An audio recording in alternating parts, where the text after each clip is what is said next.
For a culture so awe-inspiring, the Spartans sure left little to be remembered by.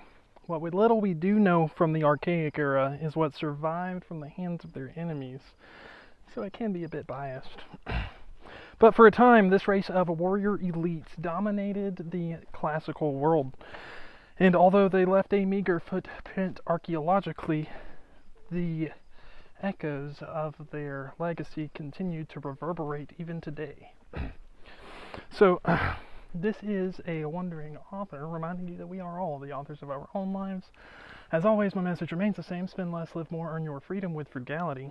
Today we are in Acadia National Park. I want to say this is Cadillac Mountain. Anyways, we're way up on one of these mountains, far away from people.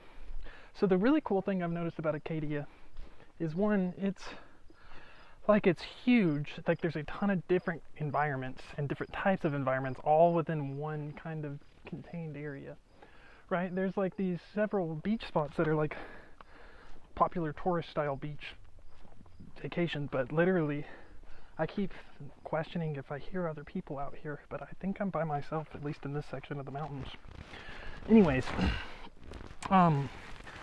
we're going to continue talking about Sparta and bringing them up to speed in terms of archaic Greece, so we can finally move forward. So last time we got to the agogy, which is the that's Greek for upbringing or raising. And central to Spartan society, the agogy was their strict educational system and training program. Mention of it begins appearing in the last quarter of the 5th century BCE. And this training program was developed because they needed to maintain dominance over their Messenian allies, who they subjugated after the Second and First Messenian Wars. So, and my phone battery's about to die, so if this video cuts short, I apologize. I will charge the battery and redo it later. Planning, hashtag better planning, right? But see, check this out. This is really quite nice. So, the agogy, the way that Spartans raised their children, was divided into two phases. The first phase occurred from the ages of 7 to 12, and the second phase from 13 to 18. Until the age of 7, young Sparticiates, which is what the young Spartan men were called, Sparticiates, kind of like initiate, lived at home when they would enter the first phase of the Spartan scholastic system. And during this phase, young boys would develop martial and intellectual abilities such as writing, but they would quit these pursuits after developing rudimentary capabilities with them, basically enough to balance a checkbook. Because the helots, that's what the helots are for. That's what your conquered subjects are for, right? That's how you raise, literally, that's what they taught their children. You don't need to know math because we're going to conquer people, and they're going to do the math for you. Those were the Spartans. So, the second phase was distinguished by its stricter focus on physical capabilities, tactical exercises, and drills. So what they start to focus on is, what does it take to create a superior race of warriors so we can dominate our neighbors? And it turns out that writing and math has very little to do with physical dominance, right? So they emphasized austere life choices, cold baths, such as cold baths, plain food, minimal clothing, hashtag comfort restrains you. Teachers intentionally cut their pupils' rations so short they were encouraged to steal, and the hungry boys escaped punishment if they evaded detection, encouraging them to become crafty like foxes. So just think about that. So the teachers intentionally starved their pupils. They would punish their pupils if they, wow, look at this little spot right here. Holy crap. And this is where we're gonna continue and wrap up talking about Sparta right here. And look at this little, wow, this is totally unplanned. Very cool. Let's see, can we get the bay in there with me in it? I don't know if you can see it in the video that much, but there's like 3, like right there, and over here, islands that are just like jutting out of the sea over there. And really, I've never seen anything quite like it, but the Greeks would have recognized it in the Aegean Sea, actually. From what I understand, it's quite similar to the Adriatic, or the Atlantic. But again, just imagine having your teachers intentionally starve you, and then if you stole and you didn't get caught, you were fine. That was what was encouraged, actually. But if you did get caught because you were hungry and you were trying to steal, then you got punished for it. Well, those people ended up ruling the Mediterranean for quite a while. So the apogee also gave elder statesmen a good idea about who would serve the state well in the upcoming generation. Rivalry, dominance, honor were in constant highlight. Marcus Tullius Cicero and Plutarch both comment on a cheese-stealing ritual which served as a rite of passage for incoming Spartan initiates. So basically, these boys, Marcus or Cicero, which we've talked about when we spoke about the Romans, and Plutarch both say that basically whichever Spartan boy was able to steal cheese and not get caught was given an award. In total, the apogee discouraged loyalty to anything other than the state and fellow citizens. Later in their history, Sparta will introduce a novel solution to their population slump, offering to share their wives with younger warriors. That was the one downfall, actually. So they create this superior race of warrior people, but unfortunately, there's just not enough men who can cut the test, and basically inferior men outbreed the Spartans, and then they end up overthrowing them. That's what the historical record tells us.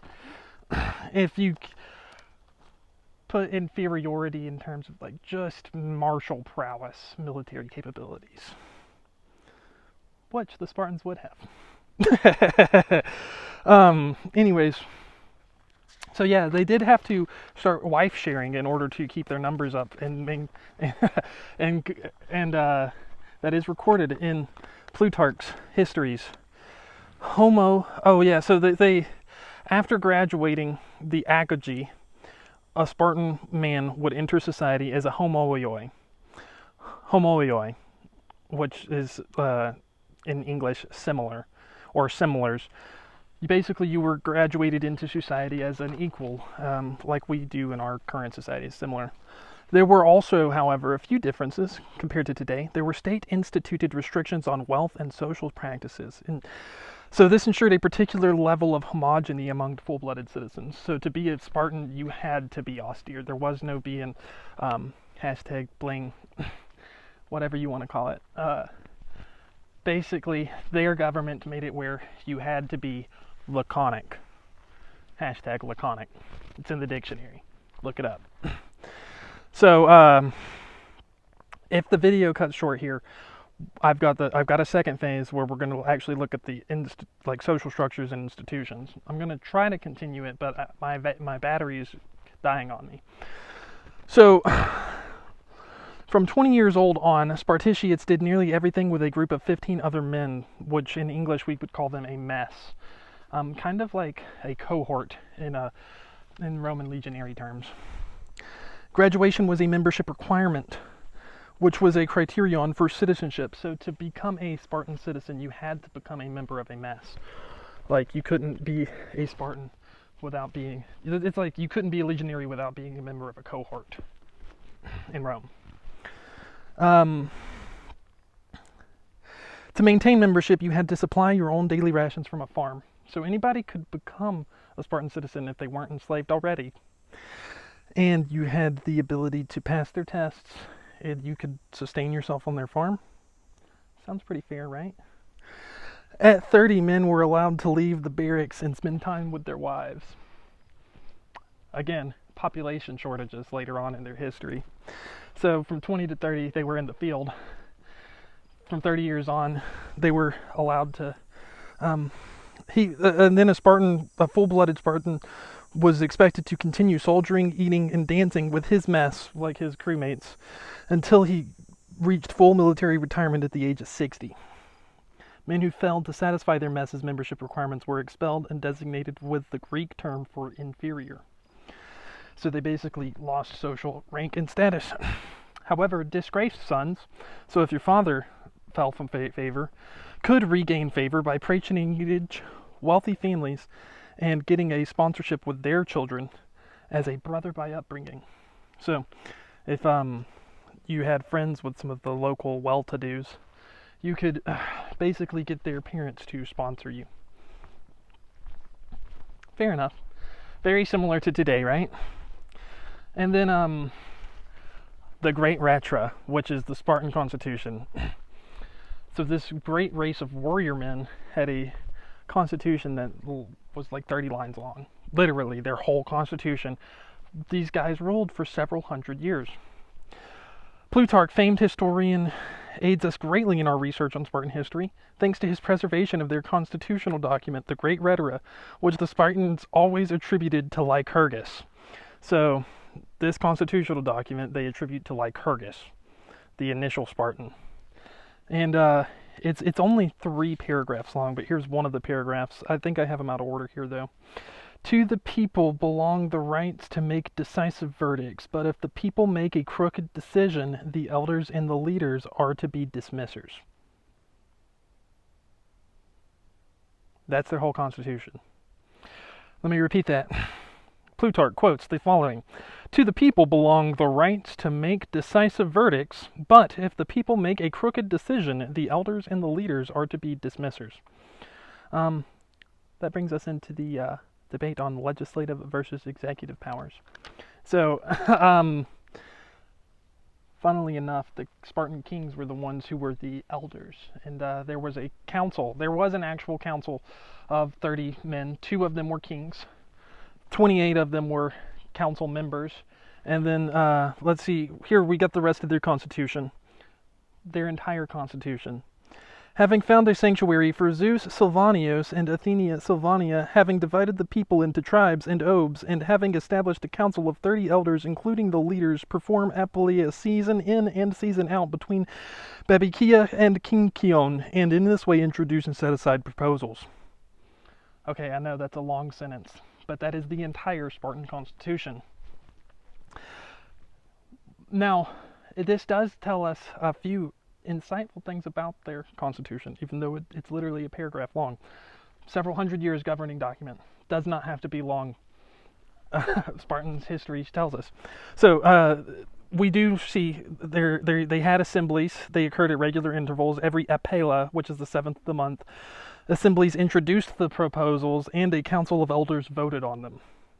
House versus Senate. So kind of like the House versus the Senate today. House members, there's more of them, and they're able to bring topics to the floor, but the Senate can actually veto them. So similar.